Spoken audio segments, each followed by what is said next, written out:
Hello mga kitties! For today's video po, ang ulam ko po ay, hindi ko alam.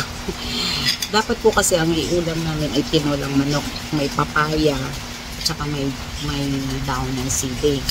Kaso, inisip, tapos, ang napalengke ko kasi, nakakita kasi ako ng tuna belly. Kaya, binili ko yun. Kasi sa palengke kasi dito malapit sa amin, pag may bago silang tuna, talagang ino-offer nila sa akin yon.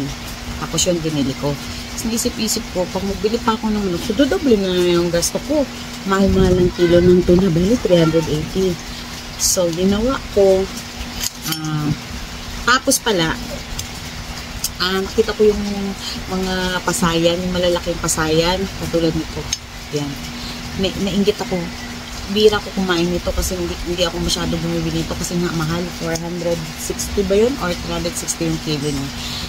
Bumili ako ng worth 150 para mabuo yung 500 na pamalengke ko. Kaya sabi ko, gawin ko na lang siyang sinabaw na whatever, parang seafood. Pero masarap siya, promise. Kain tayo. Siyempre, hindi pwedeng walang kanin. Yung kanin ko, malamig yan. Kanina pa yung umaga. Kain tayo. Maulan kasi kaya kailangan may sabaw. Nilagyan ko siya daw ng sili, yung papaya, malambot yung papaya, syempre. Tapos, yung isda. Paborito ko kasi talaga ang isda. First, pang second time kong bumili ng papasaya. Ay, sarap. Init.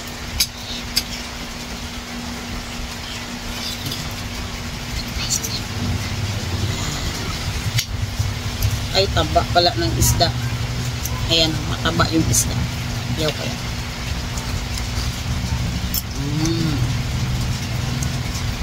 Mataba ng isda.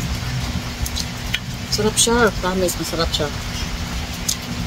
Sarap-sarap.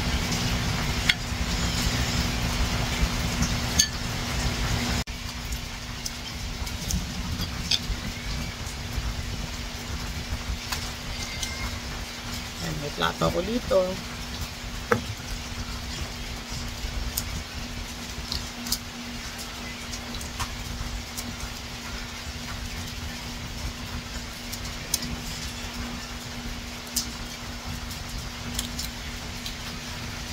Wala akong suka. Tapos masarap sana kung may suka. Kaso lang, nakikiin naman tayo ng ating hyperacidity. Kaya, wala akong suka. Ito na lang.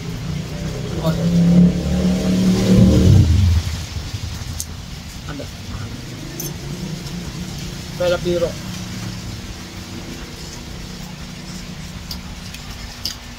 Hindi dahil sa luto ko, pero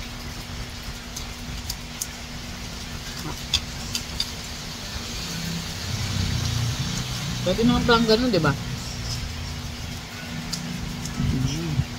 Perfect.